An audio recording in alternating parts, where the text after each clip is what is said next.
জীবিত আছে ততদিন পৃথিবীর মানচিত্র থেকে ইনশাআল্লাহ ফিলিস্তিনকে মুছে দিতে পারবে না। সংগ্রামী উপস্থিতি, আমি বলতে চাই আজকের এই প্রেক্ষাপটে আমি বলতে চাই প্রথম বিশ্বযুদ্ধ হওয়ার পর পৃথিবীকে শান্তি দেওয়ার জন্য লীগ অফ নেশন গঠিত হয়েছিল, কিন্তু লীগ অফ নেশন শান্তি দিতে পারে নাই। তার ফলশ্রুতিতে দ্বিতীয় বিশ্বযুদ্ধ অনুষ্ঠিত হয়। দ্বিতীয় বিশ্বযুদ্ধ অনুষ্ঠিত হওয়ার পর পৃথিবীর মানুষদেরকে শান্তি দেওয়ার জন্য জাতিসংঘ গঠিত হয়েছে, কিন্তু জাতিসংঘ ব্যর্থ হিসাবে পরিগণিত হয়েছে। জাতিসংঘ যদি ব্যর্থ হয়ে যায় তৃতীয় বিশ্বযুদ্ধ অনিবার্য। সুতরাং জাতিসংঘকে কার্যকরী ভূমিকা রাখতে হবে। আমি বাংলাদেশ সরকারের কাছে বিনীতভাবে অনুরোধ রাখতে চাই, বাংলাদেশ জামাত ইসলামীর পক্ষ থেকে, গোলা ফাঁসির পক্ষ থেকে অবিলম্বে যেন বাংলাদেশ গভর্নমেন্ট, বাংলাদেশ সরকার রাষ্ট্রীয়ভাবে নিন্দা জ্ঞাপন করে, শোক প্রস্তাব পাশ করে এবং এটা জাতিসংঘে পৌঁছিয়ে দেয় এবং কার্যকরী ভূমিকা রাখার জন্য জাতিসংঘকে সরকারিভাবে প্রেসার ক্রিয়েট করা হয়। সংগ্রামী উপস্থিতি, আমি সাথে সাথে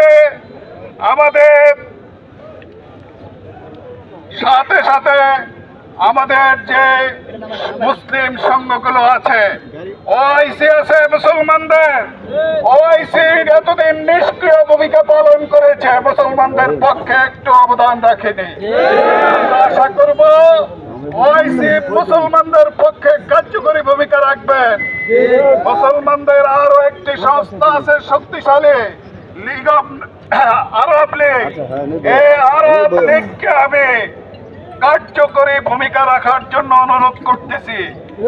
ওআইসি এবং আরব লীগ যদি আজকে সিদ্ধান্ত গ্রহণ করে, ইনশাআল্লাহ ইসরায়েলকে 1 ঘন্টার ভিতরে ধূলিসাৎ করে দিতে পারে।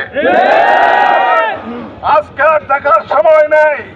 ওআইসির সিদ্ধান্ত গ্রহণ করতে হবে, আরব লীগের সিদ্ধান্ত গ্রহণ করতে হবে, যেন পৃথিবীর মুসলমানদের আর 1 ফোঁটা রক্ত যেন জমিনে না পড়ে।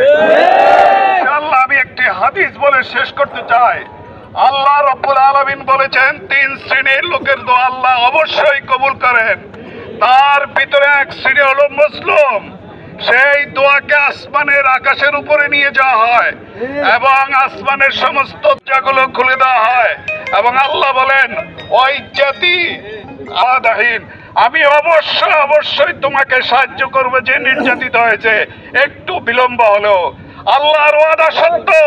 আমরা মনে করি একটু বিলম্ব হলে অবশ্যই ইসরায়েল নিপাত যাবে, ইসরায়েল ধ্বংস হবে। সর্বশেষ বলতে চাই, এই আমেরিকা, এই ব্রিটেন, এই ফ্রান্স 3 শক্তি মিলে ইসরায়েলকে অবৈধভাবে পুনর্বাসন করেছে।